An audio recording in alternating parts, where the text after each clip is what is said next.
primeiro livro de Samuel, 1 Samuel, texto da Bíblia Sagrada, 1 Samuel. Obrigado, galera, obrigado, William. 1 Samuel, capítulo de número 16. Eu estava pensando sobre isso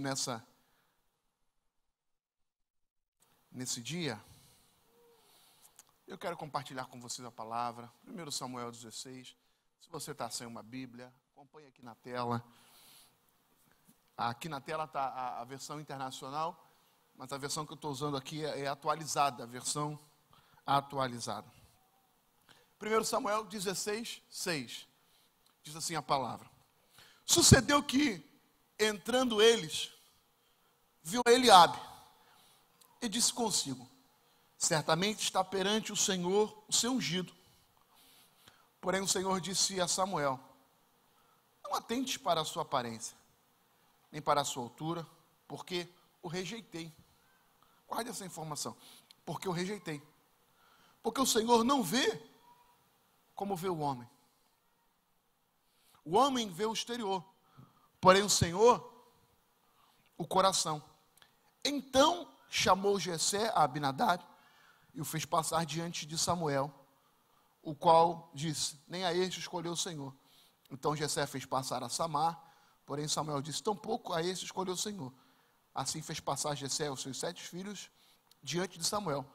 Porém Samuel disse a Jessé: o Senhor não escolheu este. Perguntou-lhe Samuel a Jessé: acabaram-lhe os teus filhos, os mancebos? Respondeu: ainda falta o mais moço, que está apacentando as ovelhas. Disse, pois, Samuel a Jessé: manda chamá-lo, pois nós não assentaremos à mesa sem que ele venha. Então mandou chamá-lo e fê-lo entrar. Ele era ruivo, de belos olhos, de boa aparência. Disse o Senhor: levanta-te e unge-o, pois é este. Tomou Samuel o chifre de azeite e ungiu no meio de seus irmãos. E naquele dia em diante, o Espírito do Senhor se apossou de Davi. Então Samuel se levantou e foi para Ramá. Você pode dizer amém por essa palavra? Feche seus olhos, vamos falar com o Senhor mais uma vez. Obrigado, Senhor, pela oportunidade de lermos a Tua palavra, de, ó Deus, meditarmos na Tua palavra. Fale conosco nesta noite. Tu conheces a cada necessidade, Tu conheces a cada coração. Eu sei que Tu tens o poder de uma palavra, ó Deus, moldar, tratar, alimentar, responder a cada vida. É o que te pedimos nessa noite, no nome de Jesus. Amém e amém. Você pode se assentar. Esse texto é um texto emblemário, um texto cerne, um texto maravilhoso da Bíblia Sagrada. É a escolha do Senhor por Davi. Texto maravilhoso, é um texto que tem uma importância fundamental na história da Bíblia Sagrada. Deus levantando Davi para ser o rei de Israel. Deus levantando Davi para ser o homem que iria conduzir o povo de Israel dentro daquilo que Deus tinha como propósito, como projeto, como plano para aquele povo. Mas o que me chama a atenção é a forma como Deus se utiliza para a escolha de Davi. É como Deus trabalha para levantar Davi como rei de Israel. E lendo esse texto, eu me fiz uma pergunta. Eu me perguntei algo. Como Deus me vê? Como Deus te vê? Como Deus nos enxerga? Porque a gente tende a olhar para Deus naquela figura de Deus, né? Naquela figura de alguém que está no trono, e que a gente sempre vai entender o olhar de Deus para nós, como Deus nos enxerga de uma forma sempre patriarcal, de uma forma sempre bondosa, amorosa. E aí, entendendo, está errado? Não está errado isso. Mas entendendo isso, eu deixo de perceber alguns requisitos que Deus se utiliza, não para me enxergar, porque enxergar, Deus enxerga todo mundo. Não para me ver, porque ver, Deus vê todo mundo. Mas para me escolher para a missão que Ele tem para a minha vida. A grande questão na vida humana não é se você está vivendo. A grande questão da vida humana não é se você está existindo. A grande questão da vida humana e daqueles que entendem a palavra, daqueles que conhecem a palavra, daqueles que foram salvos pelo Senhor. E a grande pergunta é essa: eu estou cumprindo o propósito de Deus para a minha vida? Eu estou cumprindo o propósito de Deus, que Deus desenhou, que Deus idealizou para a minha vida? Eu estou vivendo aquilo que Deus tem para mim? É uma oração que eu sempre fiz para Deus: Senhor, eu quero viver tudo o que Tu tens para a minha vida. Senhor, eu quero viver tudo o que o Senhor tem para mim. É isso que eu falei para Deus um dia. E aí, quando eu olho para o texto sagrado, eu descubro que aqui Deus está à procura de um rei. Deus está à procura de alguém que governasse, que assumisse a liderança do seu povo. E aí Deus então pega um profeta e manda o profeta ir para a casa de Jessé, que na casa de Jessé ele teria alguém para levantar como rei de Israel. Já escolhi um, e esse um que eu escolhi está na casa de Jessé. Vai lá, que eu vou te mostrar quem é. Jessé sai, chifre na mão, azeite, vamos ungir o rei que Deus escolheu. E quando ele chega na casa de Jessé, a Bíblia vai dizer que Jessé então manda se apresentar ao profeta os seus filhos. E aí o que me chama a atenção nesse texto é a forma como Deus vai falar com Samuel. O Deus vai dizer que se apresenta o mais velho, o primogênito, diante de Samuel. E aí quando Samuel olha para o primogênito, vai dizer assim: ele é o rei. Ele tem todas as características de um rei. Ele tem tudo aquilo que se pode procurar num rei. Ele é formoso, ele é alto, ele é de boa aparência, ele tem perfil de alguém que vai dar continuidade àquilo que Deus idealizou para o seu povo. Só que Deus não diz assim, simplesmente: não é ele. Deus vai dizer assim: não é esse, porque é esse, eu rejeitei. Eu rejeitei esse filho de Jessé. Nem pense em colocar sobre ele um azeite. E aí, Deus dá para Samuel uma palavra que ela é maravilhosa. Ele vai dizer assim: olha, não atentes para a sua aparência. Não atentes para a sua altura. Porque eu rejeitei. Versículo de número 7. Porque o Senhor não vê como vê o homem. O homem vê o exterior, porém o Senhor vê o quê? Vê o coração. Sabe o que Deus me fez entender esse texto? Como Deus me enxerga.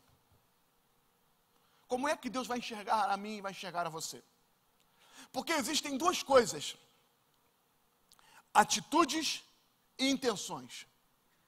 Atitudes e intenções. Deus não olha para as minhas atitudes. Deus olha para as intenções. Deus não olha para aquilo que eu faço. Deus olha, Deus vê pelo que eu estou fazendo, por que eu estou fazendo. O homem, quando olha para cá, vai dizer assim: rapaz, que benção, pastor novo, né? Que legal, novo, pregando a palavra, pastor novo. Aí você fala assim: uau, que legal, bonito. Deus não vê isso. Deus não me vê aqui no altar pregando. Deus me vê a motivação que me leva a pregar. Deus vê a motivação que me leva a fazer. Caim e Abel, os dois ofereceram ofertas, sim ou não? Sim. Os dois apresentaram ofertas para Deus, sim ou não? Sim. E aí na hora de apresentar a oferta, Deus vai dizer assim: a tua eu aceitei e a tua eu rejeitei. Mas calma aí, as duas eram ofertas. As duas eram para Deus.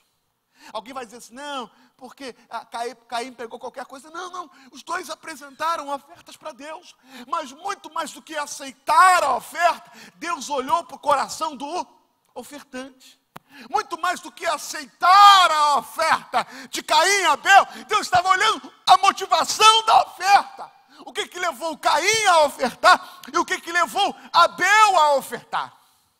Então, quando Deus vai olhar para mim, Deus vai olhar dentro dos meus sentimentos, Deus vai olhar para as minhas motivações, Deus vai olhar para as minhas interrogações, Deus vai olhar para as minhas crises interiores, Deus vai olhar o que me leva a fazer, o que me leva a me posicionar. Por isso que se tem uma coisa que não dá para enganar a Deus, é na hora da oração. Você pode usar palavras bonitas: amantíssimo, soberano e excelso Deus, tu que estás entronizado nas mais alturas, tu que estás entronizado neste trono de glória, formoso e poderoso. Deus está dizendo assim: para de besteira, meu filho, para de bobeira, meu filho, para com isso. Eu quero ouvir o que está na tua alma.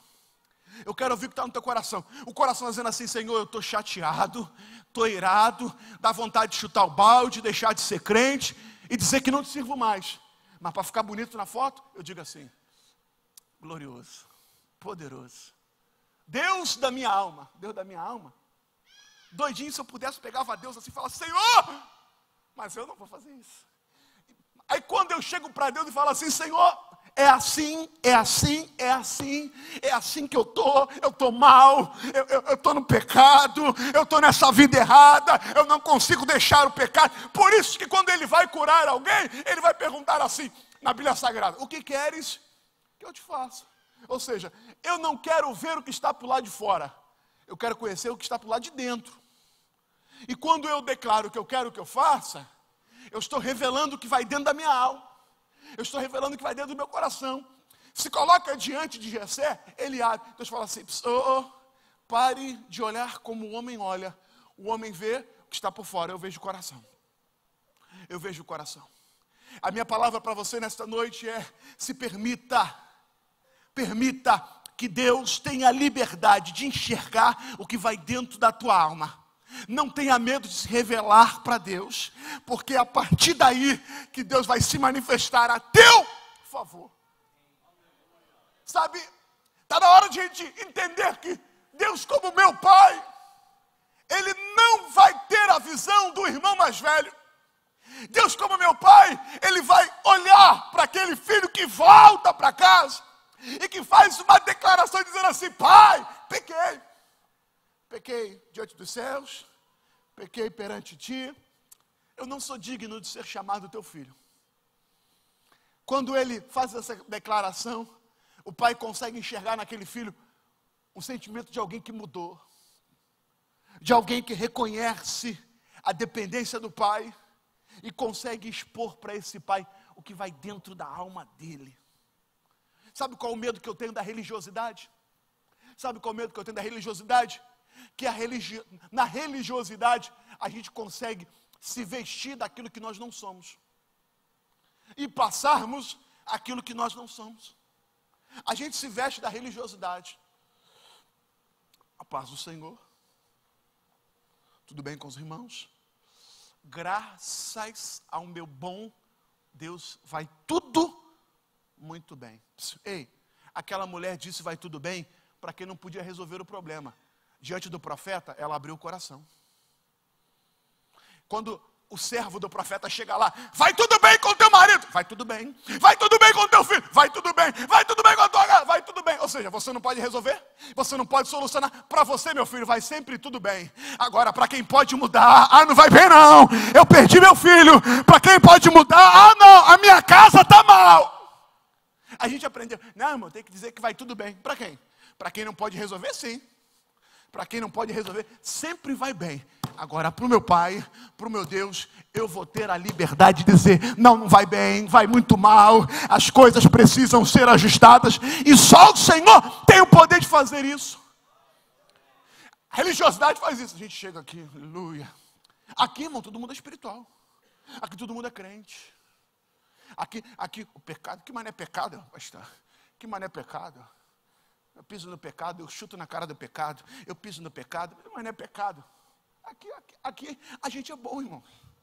Aqui a gente é crente. Aí Deus fala assim: ei, pá. Eu não vejo assim, não. Eu olho para o coração. Eu olho para o coração. E o coração revela quem sou eu.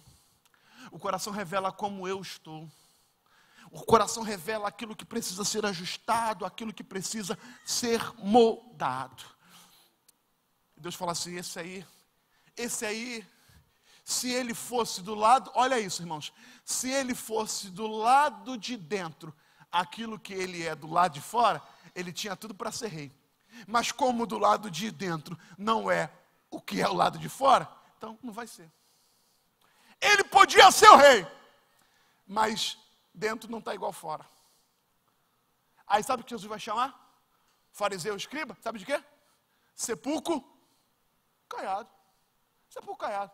Lá de fora vocês estão bonitos. Lá de fora, vocês estão belos.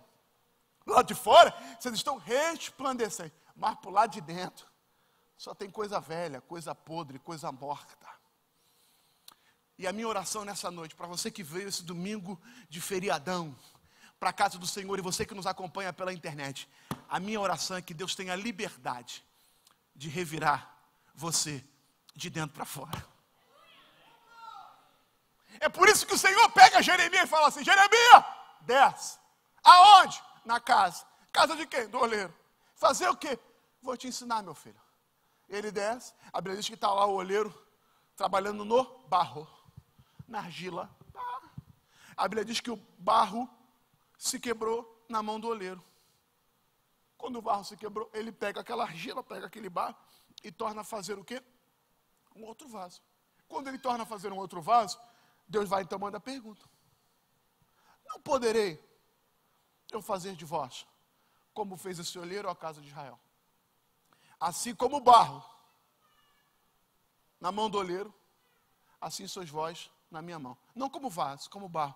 Material maleável, pronto a ser moldado, tratado e trabalhado. Eu faço do jeito que eu quero. Eu faço da maneira que eu quero. O oleiro sou eu, a argila é você, o barro é você e eu trato. Ou seja, quando eu me predisponho a me colocar na mão de Deus, Ele vai sempre ter a liberdade de tirar de mim todas as arestas, todas as brechas, todas as rachaduras que estão atrapalhando o desenvolvimento dele para a minha vida. Eu comecei na igreja desde pequeno, irmãos. Eu, pastor Hebe, outros mais, desde garoto. Comecei a pregar criança na igreja. E eu me lembro que comigo, eu fui de Bom Sucesso, né? Pesqueira 45, pastor Raimundo Lino. Passei a minha adolescência, início de juventude, na Assembleia de Deus São Cristóvão, pastor Túlio Barros. E na Assembleia de Deus São Cristóvão, pastor Túlio, eu comecei a andar com uma garotada do fogo, irmão, do manto. Pensa uma garotada do fogo do manto. Era a garotada que eu andava, irmão. E eu parecia no meio dele, me permita se você é, ou já foi, ou está me acompanhando. Eu parecia, às vezes, no meio deles, um presbiteriano. Meu irmão, a gente estava num culto, os caras já estavam rodando. Né? Deixa o menino rodar aquele fogo todo, e eu ficava lá, todo contemplativo. Abençoa, Jesus. Obrigado, Jesus. E os caras já estavam meu irmão, marchando, rodando, dando estrelinha, Daiane dos Santos. E os caras lá naquele fogo todo, e eu lá, Senhor. Obrigado. Eu não era batizado com o Espírito Santo. E os caras diziam, meu irmão, tem que buscar baixar com o Espírito Santo, tem que buscar baixar com o Espírito Santo. Irmãos, e eu falei, eu tenho que buscar. Ia para a oração, os caras girando nos 360. E eu lá, falei, Senhor, eu vou buscar. Comecei a buscar baixar com o Espírito Santo. Tudo quanto é lugar que você imaginava, eu ia buscar baixar com o Espírito Santo. Aí disseram para mim assim, tem uma irmã em Éden. Conhece Éden? Depois do fim do mundo. Fim do mundo, Éden. Estava brincando para você que mora em Éden. Fui para Éden de trem. Ó, essa irmã ora. E ela é o seguinte: orou, é batizado. A gente foi na casa dela, lá em Éden. Eu me lembro como se fosse hoje. Chegamos lá, o grupo.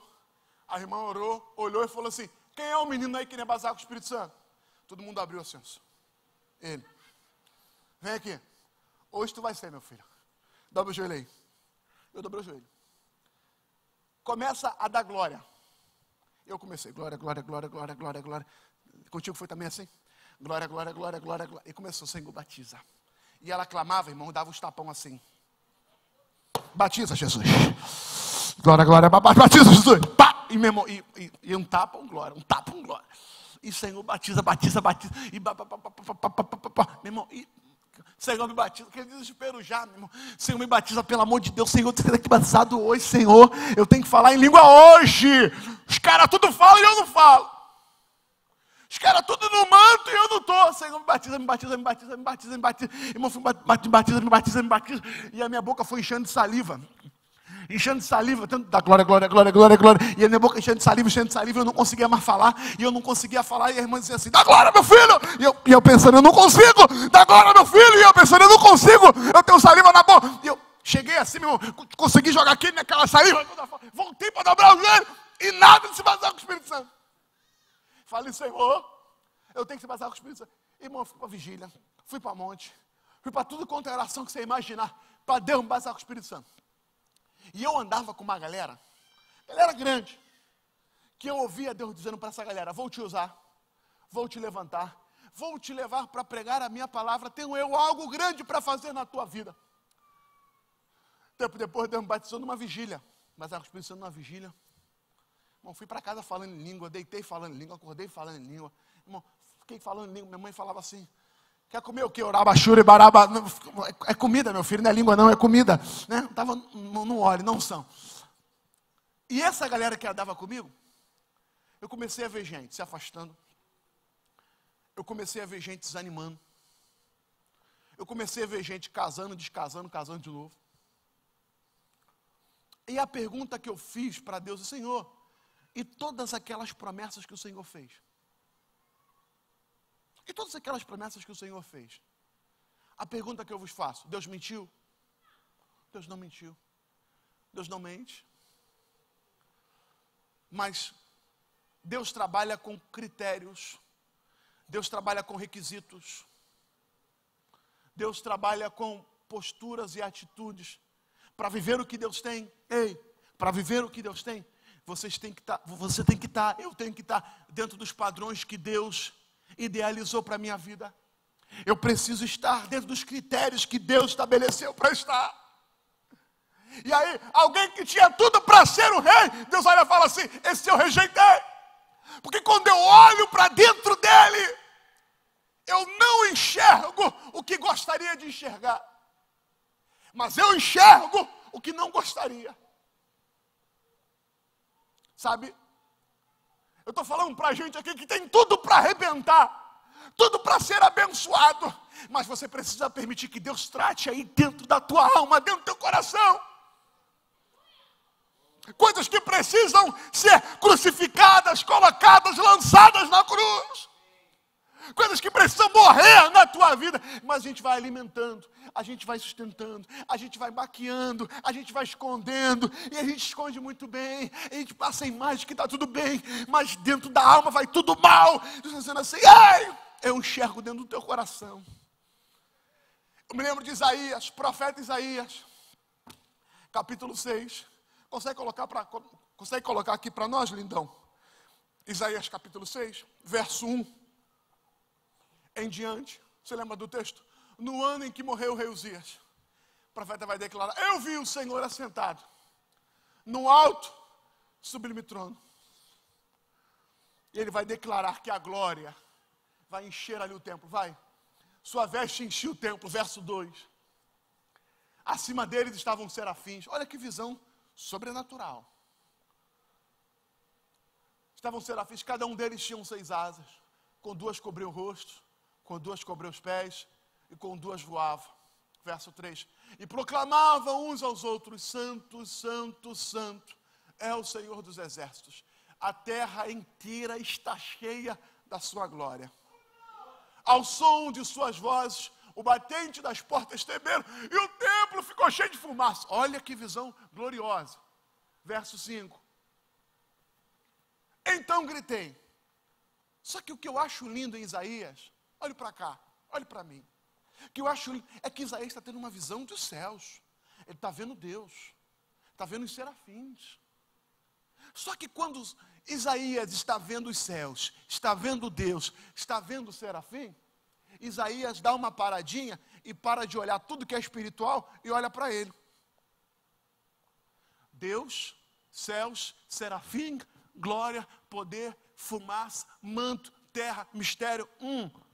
Deus fala, calma aí, para de olhar para tudo isso, vou olhar para mim. Aí quando ele olha para ele, vai dizer assim, então eu gritei, ai de mim. Ou seja, aquilo que sou, aquilo que estou vivendo e como eu estou vivendo não consegue se alinhar com aquilo que é espiritual, com aquilo que é glorioso, com aquilo que é celestial. Então, ao olhar para a glória, ao olhar para os céus e olhar para mim, tem uma diferença gigante, enorme. Não dá para caminhar junto. Não consigo estar ligado com o que é espiritual. Vou morrer. Estou perdido. Aí ele vai declarar, pois eu sou um homem de lábios impuros. E eu habito no meio de um povo de impuros lábios. Só que quem está falando aqui, gente, não é alguém que estava andando, bateu de cabeça e teve uma visão. Quem está falando aqui é um profeta. Quem está falando é alguém aqui que foi chamado para ser profeta. Quem está falando aqui é alguém que tem uma missão de Deus. É alguém que Deus idealizou para ele um propósito de vida, um chamado. Aí quando ele olha, ele declara, sou um homem de lábios impuros. E habito no meio de um povo de impuros. Agora, se ele, me permita a expressão, se ele é um cara de pau, ele ignora o verso 5. Ele ignora, Isaías ignora o verso 5. Que bênção, que glória, que unção, que poder, que vontade de chorar. Oh, meu Deus, a tua presença é tão gloriosa. Não, calma aí. Para tudo. Não, a presença dele é gloriosa, ele é santo, mas eu sou pecador. E por ele ser santo e eu ser pecador, eu preciso entender que essa natureza pecaminosa precisa ser mudada. Eu preciso agora ter uma natureza de filho, santa, transformada. E só tem uma maneira de fazer isso, é eu não ignorar a oportunidade que Deus está me dando. Pegou? Vou falar igual o pregador dos pentecostais. Se você tivesse entendido isso, você já tinha dado glória, meu irmão. Se você tivesse entendido essa revelação aqui, era para você já ter dado glória. Isaías está tendo uma oportunidade. E ele não deixa ela passar. Ele está vendo Deus, ele está vendo a glória, ele está vendo os serafins, ele está vendo todo mundo. Só que ele não esquece de olhar para ele. E ele se vê. Em ele se vê, ele diz assim, eu preciso mudar quem eu sou do lado de dentro. Você consegue dizer isso nessa noite? Você pode dizer isso? Eu preciso mudar quem eu sou do lado de dentro. Porque se eu não mudar quem eu sou do lado de dentro, eu não consigo viver o que Deus tem para mim, para o lado de fora e para o lado de dentro. Para viver o que Deus tem para mim, para o lado de fora e para o lado de dentro, eu tenho que mudar o que está lá de dentro. Ele não ignora aquela oportunidade. Ele não permite que o culto termine e fale assim, meu Deus, que culto, hein? Você viu? Você viu a glória que caiu? Você viu o poder? Meu Deus, culto do céu. A gente faz isso direto. A gente, rapaz, que palavra. Eu me pergunto às vezes, e eu falo isso muito lá na Ebenezer, falo isso muito lá para a galera que está lá. Meu irmão, ei, quando o pastor chamar para vir à frente, você pode ser obreiro, você pode ser pastor, você pode ser bispo, você pode ser arcebispo, semideus ou Deus Junim. Ei, Deus falou contigo, meu filho, vai na frente e se prostra. Pastor, sou Deus Junim. Ei, é Deus Junim? Vai na frente assim mesmo, meu filho. Tem essa não. Vai na frente, a gente mantém uma porra. Não. O que vão pensar se eu falar na frente? Não pensar nada, meu filho. Você é humano, ser humano, que a palavra foi para você e que você reconheceu isso e que você precisa se alinhar à palavra de Deus na tua vida. A gente fica lá, escondendo atrás de uma poça. Isso aí, Senhor. Isso aí, Senhor. Aqui não tem isso, mas acontece muito isso, né? O pregador está pregando, descendo o sarrafo. E alguém grita assim, fala Deus! Assim, ó, fala Deus porque não é para mim, é para eles. E a palavra corta dos dois lados, meu filho. Para você que está ouvindo e para mim que está pregando. Serve para você? Serve para mim também. Ele vê Deus, vê a glória, vê o serafim, e ele olha para ele. Quando ele olha para ele, fala assim, eu sou um homem de lábios impuros. Como assim? Alguém que tem lábios para profetizar. Como assim? Alguém que tem lábios para abençoar, vai dizer que o lábio é impuro? É impuro. Seus lábios são impuros. E além disso, você habita no meio de um povo de impuros lábios. Volta para Isaías, Lindão, volta. E aí, quando ele faz essa declaração, Isaías, capítulo de número 6, ele faz essa declaração. Quando ele declara quem ele é, Deus fala assim: se o teu problema é esse, Isaías, cadê você? Eu vim aqui só para te ver. Quando ele faz essa declaração, Deus fala assim: teu problema é lábios impuros? Teu problema é lábios impuros? Eu tenho uma solução para o teu problema. Eu vou pegar aqui uma brasa viva. Isaías capítulo 6. Eu vou pegar uma brasa viva, vou tirar ela com uma tenaz. E essa brasa vai tocar os teus lábios. O problema nos lábios, eu trato o teu problema agora, hoje, nesse momento. Ei, é o teu problema, os lábios, eu vou resolver esse problema agora. Por que Deus trata o problema de Isaías? Porque Isaías teve a capacidade de abrir o coração para Deus e dizer aonde era o seu problema. Pastor, meu problema é meus olhos.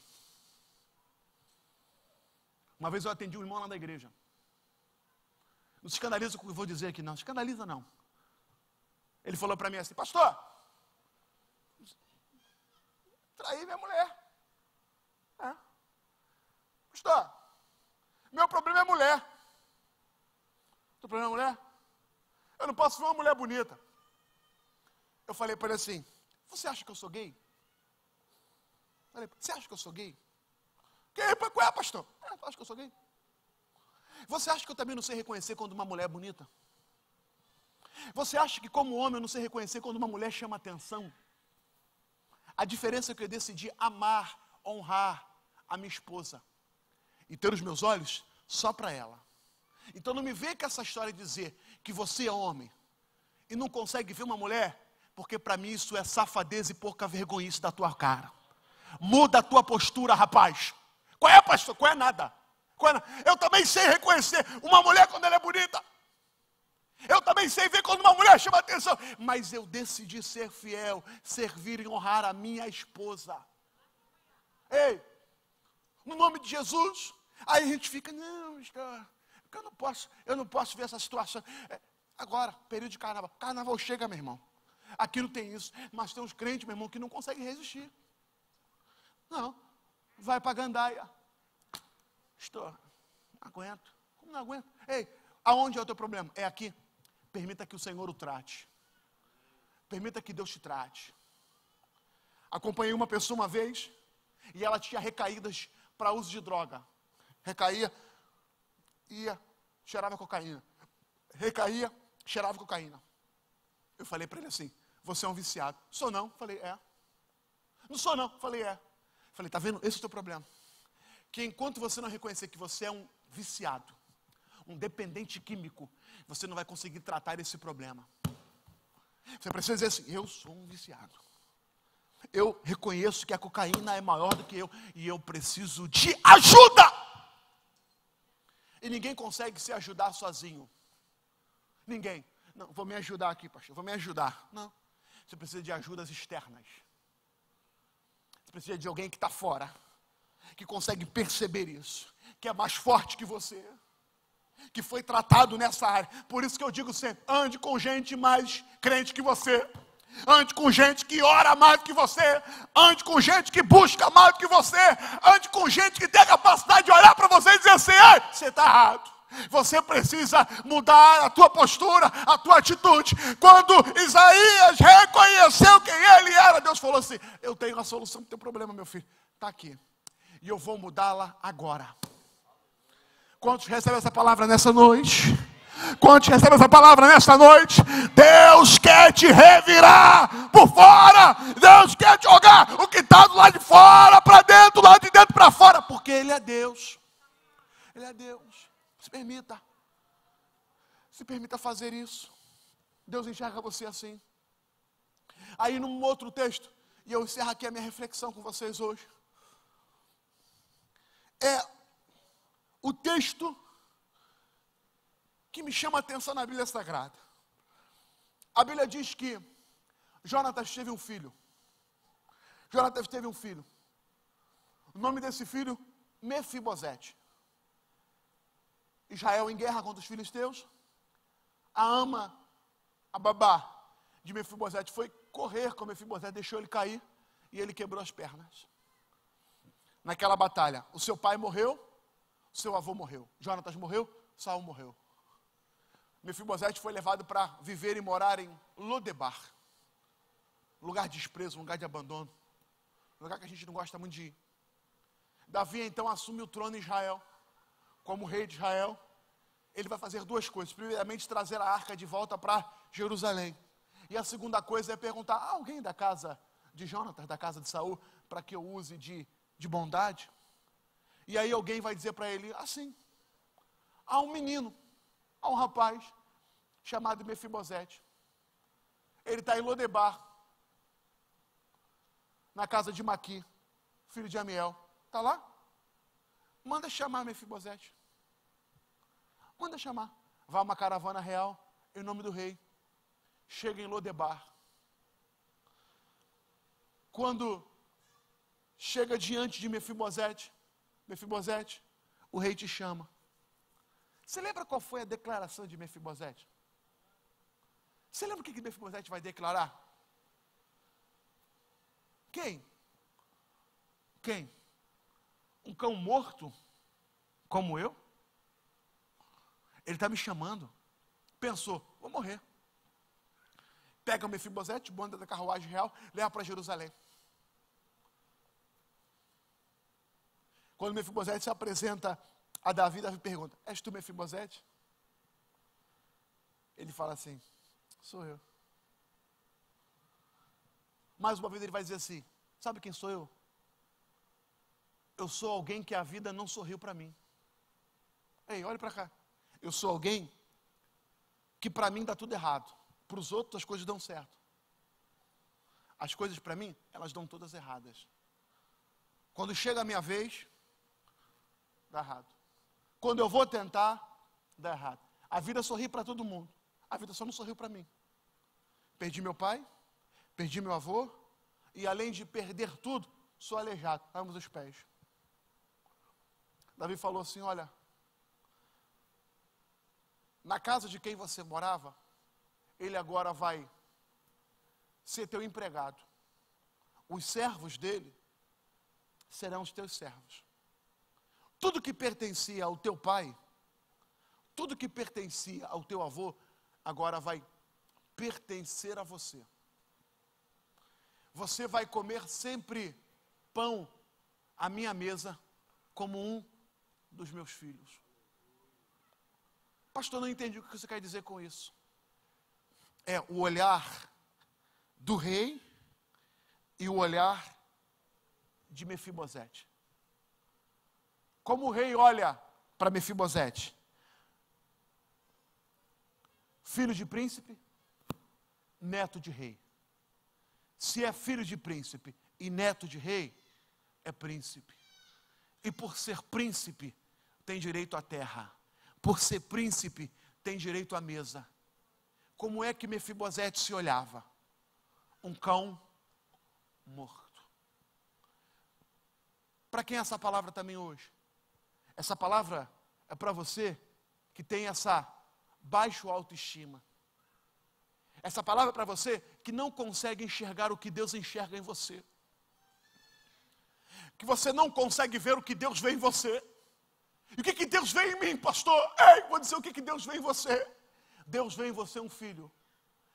Deus vê em você uma filha. E como filho, como filha, você tem direito a sentar-se à mesa com seu pai. Como filho, como filha, como príncipe, como princesa, você tem direito a comer a comida que o pai tem para você. Pare de se olhar como alguém. Não, pastor, qualquer coisa para mim tá bom. Pastor, qualquer coisa é melhor um passarinho na mão do que 2 voando, né, pastor? Ei, para com essa mentalidade de derrotado. Para com essa mentalidade de fracassado. Ei, a Bíblia diz que Jesus morreu na cruz do Calvário.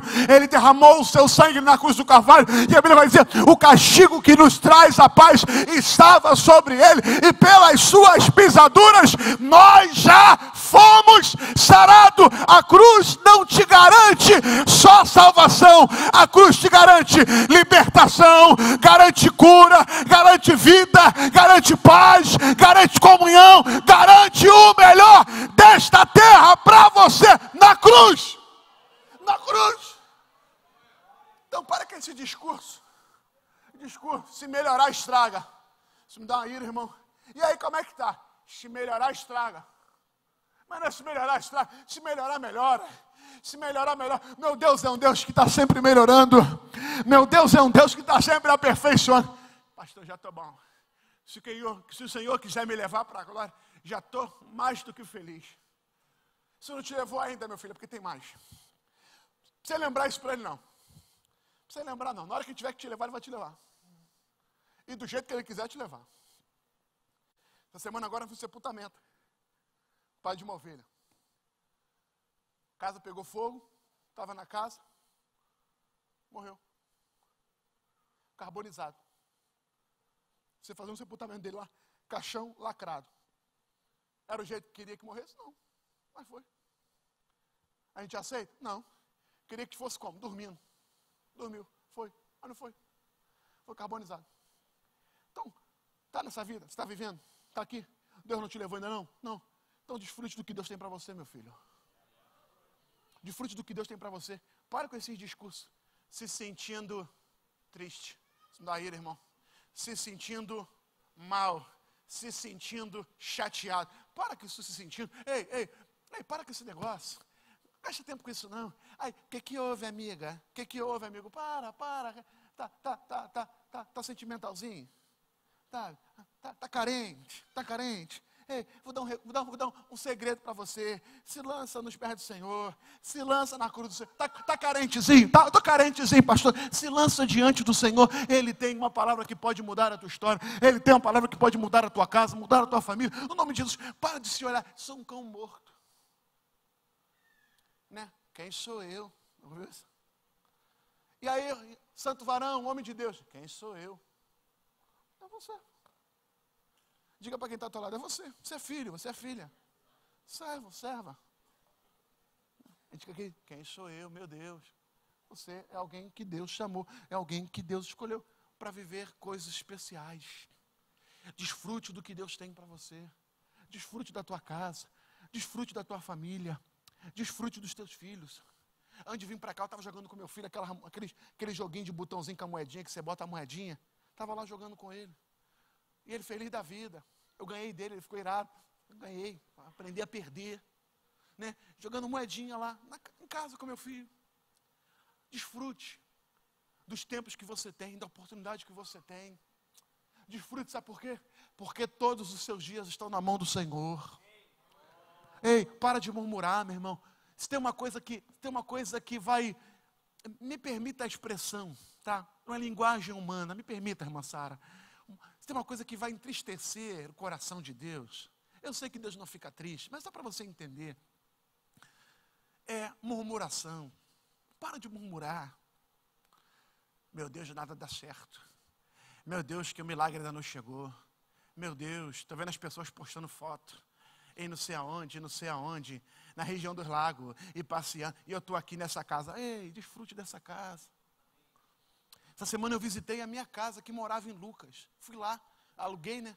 Fui lá essa semana na casa, a casa está alugada, fui lá olhar a casa. E aí entrei em cada cômodo e lembrei, meu Deus, como foi bom o tempo em que passei aqui. Recém-casado, eu me lembro. Entrando na casa, olhando cada cômodozinho da casa. Né? Não me deu saudade de voltar, é verdade. Mas olhando cada cômodozinho, relembrando de como a gente começou, eu e minha esposa, no casamento. Então, ei, o que você está vivendo, de batalha, de luta, ei, eu tenho uma palavra profética de Deus para te dar. Abra a mãozinha assim, abra, meu irmão. Abra a mão. Quiser levantar o pé também para receber, vai que pega no pé. Abra a mão. Ei, a Bíblia diz que a nossa leve e momentânea tribulação. Eu tenho uma palavra para te dar, você que também está nos acompanhando pela internet, abra a mão. Tudo que você está passando, ei, é momentâneo. Tem um tempo de acabar. Essa luta, essa batalha, essa dor, esse sofrimento é momentâneo, não é eterno, não é para a vida toda. Comece a se alegrar na luta, comece a se alegrar desta prova, comece a se alegrar desta guerra. Deus está no controle da sua vida. Lá na igreja, lá na congregação, levamos um pastor chamado Mardiel Santana. Se você nunca ouviu o testemunho dessa família, ouça. É um dos testemunhos mais impactantes que eu já ouvi. Ele conta o testemunho da esposa dele. Ele levou ela e ele lá, foram na nossa conferência de família. A esposa dele passou por 16 cirurgias na cabeça. Eu disse 16 cirurgias na cabeça. Ele era um homem muito abençoado financeiramente. Era um homem muito próspero financeiramente.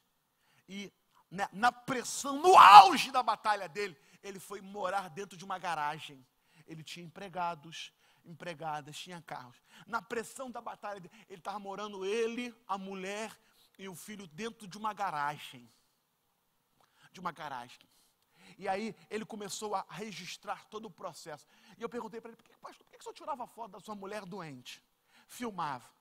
E ele dizia assim, ele disse para mim assim, porque eu sabia que isso seria hoje testemunho daquilo que Deus faz na vida de um homem, na vida de uma mulher. É um testemunho impactante. Vá no YouTube depois e busque. Mardiel Santana. Sabe, se você não começar a ver Deus aí, e enxergar a soberania de Deus na tua vida, você vai perder a oportunidade de desfrutar coisas sobrenaturais e únicas que Deus tem para a sua vida. Você crê nessa palavra nessa noite? Como é que Deus me vê? Deus me vê o coração. Deus me vê o que está aqui dentro. Existem coisas que precisam mudar aí. Talvez ninguém saiba. Ninguém sabe, mas Deus sabe. E Deus quer que você consiga colocar para fora. Assim como um furúnculo, né? Que enquanto ele não for todo expurgado, tirado, aquele mal não consegue ser tratado. Eu tenho dito que Deus não tem melhoras para as nossas vidas. Melhorou. Deus tem mudanças. Deus não tem melhoras. Deus tem mudanças para você. Tem uma canção na harpa que diz assim, ó, quando tudo perante o Senhor estiver, e todo o teu ser Ele controlar, só então hás de ver que o Senhor tem poder, quando tudo deixares no altar. Eu quero profetizar aqui hoje, nesse domingo de feriadão, de carnaval. Deus tem mudanças para a tua vida. Deus tem mudança para a tua trajetória. Talvez seja isso que esteja faltando, para que coisas novas surjam na tua casa. Às vezes entra ano, sai ano. Muda governo, sai governo. E a coisa não rompe. A coisa não rompe. Por que não rompe, pastor? Porque existe coisas lá dentro que precisam ser eliminadas, arrancadas. Por que Israel não teve vitória em Ai com Josué? Porque tinha um Acã no meio daquela tropa. Tinha coisas ilícitas, coisas erradas ali naquele meio. Ganharam em Jericó, perderam em Ai. Deus falou assim, porque existem coisas que não eram para estar no meio de vocês.